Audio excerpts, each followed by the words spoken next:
Hammanskraal Residents Forum chairperson Tumelo Koitheng joins us for more on the story. Tumelo, good evening to you. So you've had, in the last couple of weeks since this cholera outbreak, a number of government officials, and I think today epitomized by the #1 citizen, President Cyril Ramaphosa, a sense of how you feel following all of these visits, and if you have any hope about the fact that the situation will change. Good evening to the viewers.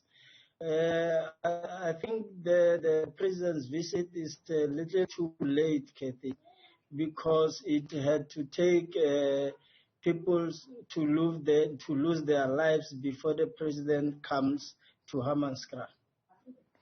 What did he say to you today that may have given you confidence about the fact that government is working on this issue? Or I should rephrase that and say, do you have confidence in the fact that government is working on this issue now? No, we really do not have confidence because it's not the first time that government officials has graced Hammanskraal because of this water issue. Here we have the first phase, but stalled. So now we're still not sure whether it's politicking or what. But then we welcome the president's visit and we'll see. But we've lost confidence in government as the people of Hammanskraal. What would you say has been different outside of sort of the visits and what is really the PR aspect of the response? What is different since the cholera outbreak hit Hammanskraal? Can you please, the line had broken a bit, can you please repeat, Kathy? So my question to you is, what is different in terms of water supply there that you've noted since this cholera outbreak has been identified? From where we are sitting, Kathy, nothing is different. It seems what we are seeing now is only PR exercise and politicking. Where from the area where I stay up to today, we haven't seen a truck, water truck coming to our area. So nothing has changed, to be honest, apart from government officials coming and going into the township. Tumelo, I'm going to ask you just to hang 10 for me, because I also want to bring the Tshwane Mayor, Cilliers Brink, into this conversation, who's standing by for us tonight. Councillor Brink, if you can hear what somebody like Tumelo is saying, absolutely no confidence in the fact that government will have the ability to turn this around, in fact saying that nothing has changed in as far as the experience is that they have is concerned. I think that's incredibly worrying. It is incredibly worrying.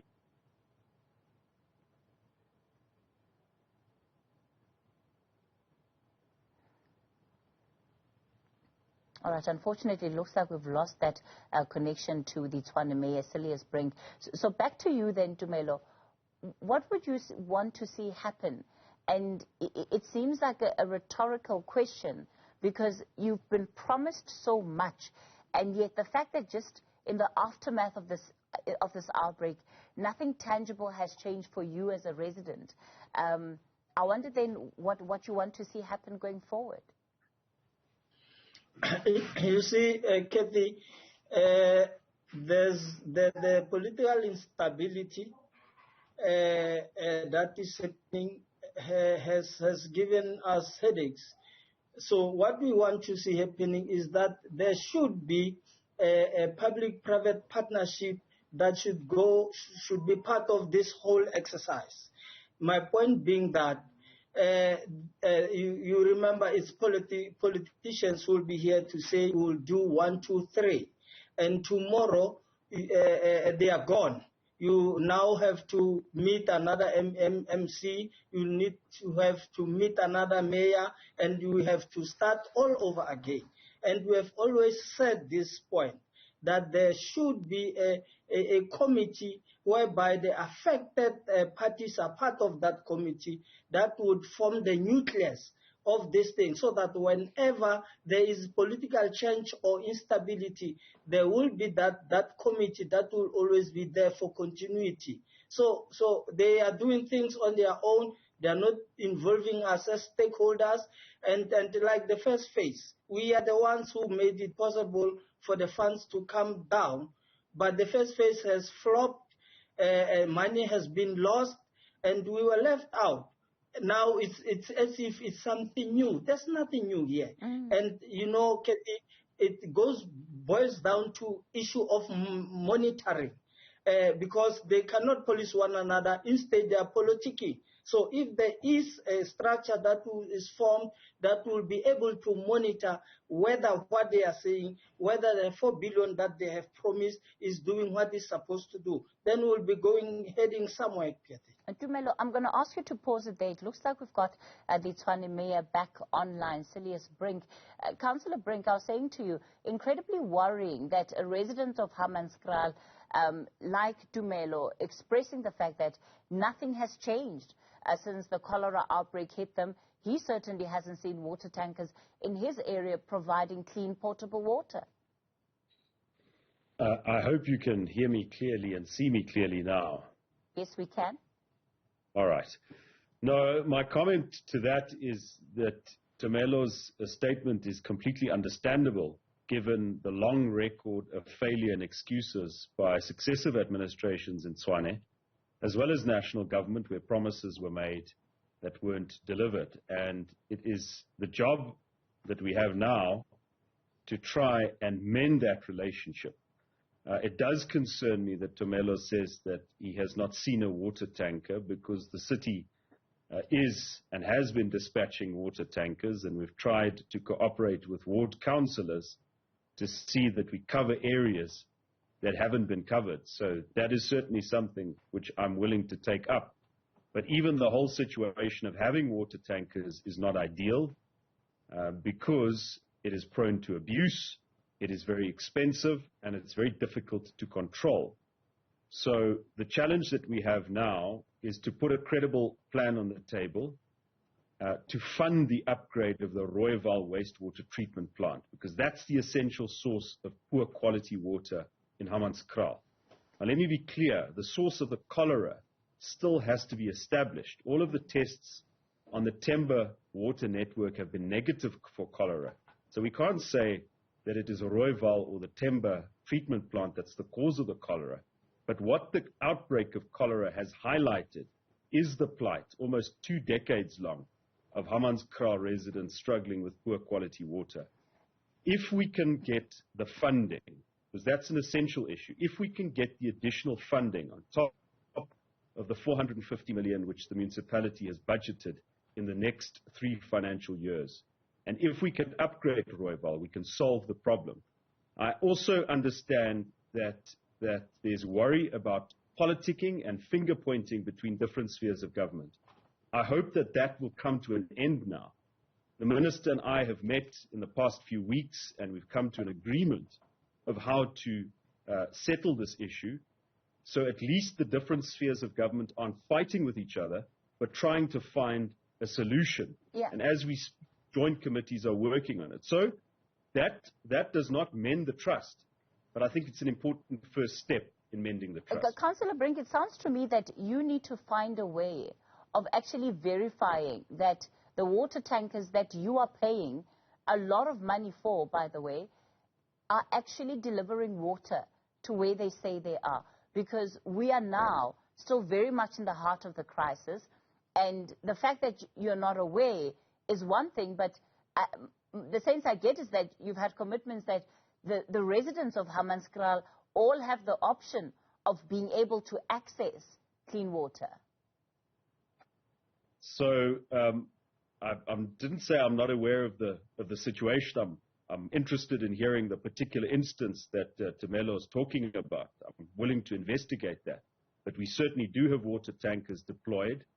Whether they cover all of the areas, that's something that we have to investigate on a continuous basis. But there are controls in place to check that those water tankers collect at the right spots and that they spread as widely as possible. Now, obviously, I think that there might not be enough water tankers to cover the full area, and that's why they have to be carefully managed. But again, the whole temporary measure, which has now become semi-permanent, of water tankers is not ideal.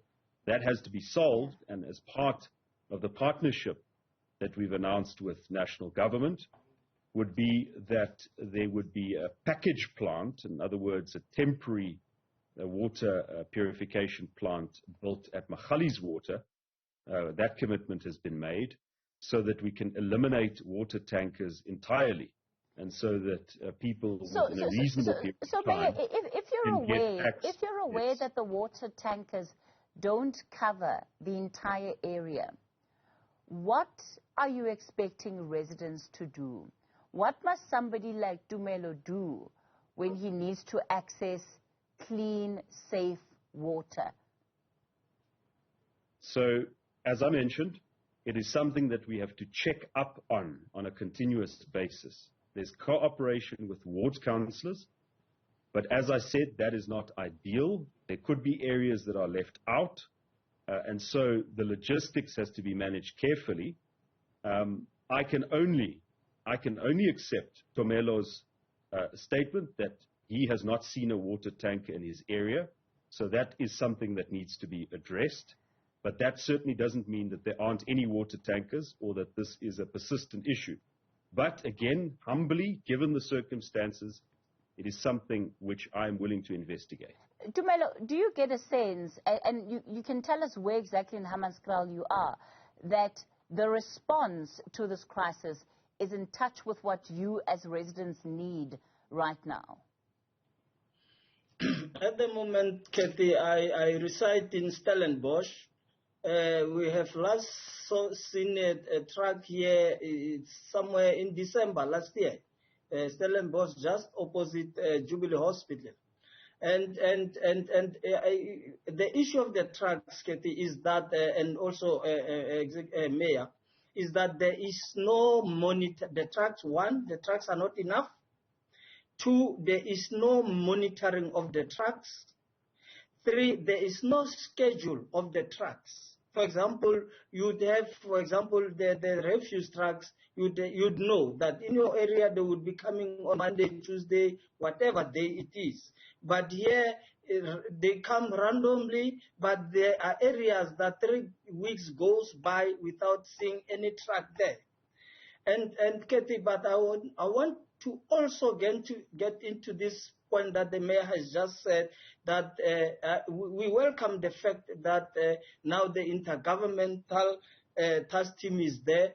It seems there's synergy between the government departments, but where are the stakeholders? We, the complainants, we who are affected, because that's where the problem always is. The first phase, we are the ones who went to Parliament to go and make sure that the USDG grant is being allocated to start the first phase of the project at Rival Wastewater Treatment Plant. But then after that, we are no longer next to anything. There's no steering committee. We are no longer involved. And when things go south, would have been able to say, look, something is not right here. For example, all right. We are Tumelo, that's fair enough. 2022. I'm going to have to interject there. I think you've made the point. Yes. Let me give the mayor an opportunity to respond before we wrap this up. Councillor Brink? Okay. So it's very important. Community engagement must happen, but the problem goes beyond that, quite frankly, and that is that there has been serious breaches in supply chain management and tender processes in the city, and we've got to fix that. But how are you engaging the community now? That's what Tumelo is asking. He says he hears the plans, but why are they not being taken on this journey? Well, today there was a community engagement in Hammanskraal where the president was there. That is not the end of it. But they're looking for meaningful engagement, Councillor Brink. One visit. So we've got to take responsibility for this issue. We've said that it's been a massive failure. We've started a significant process that's never been started before. We've allocated more money than has ever been allocated before, based inter alia on IDP engagements and IDP submissions. So part of that process will involve community engagements, but taking responsibility and moving the situation forward is a first step. Not saying it's ideal. I'm not saying that we've got all of the answers, but a step in the right direction is certainly what's being done at the moment. All right, we'll have to leave it there for tonight. Tshwane Mayor Cilliers Brink, the new mayor that is of Tshwane, and Tumelo Koitheng, who is the chairperson of the Hammanskraal Residents Forum.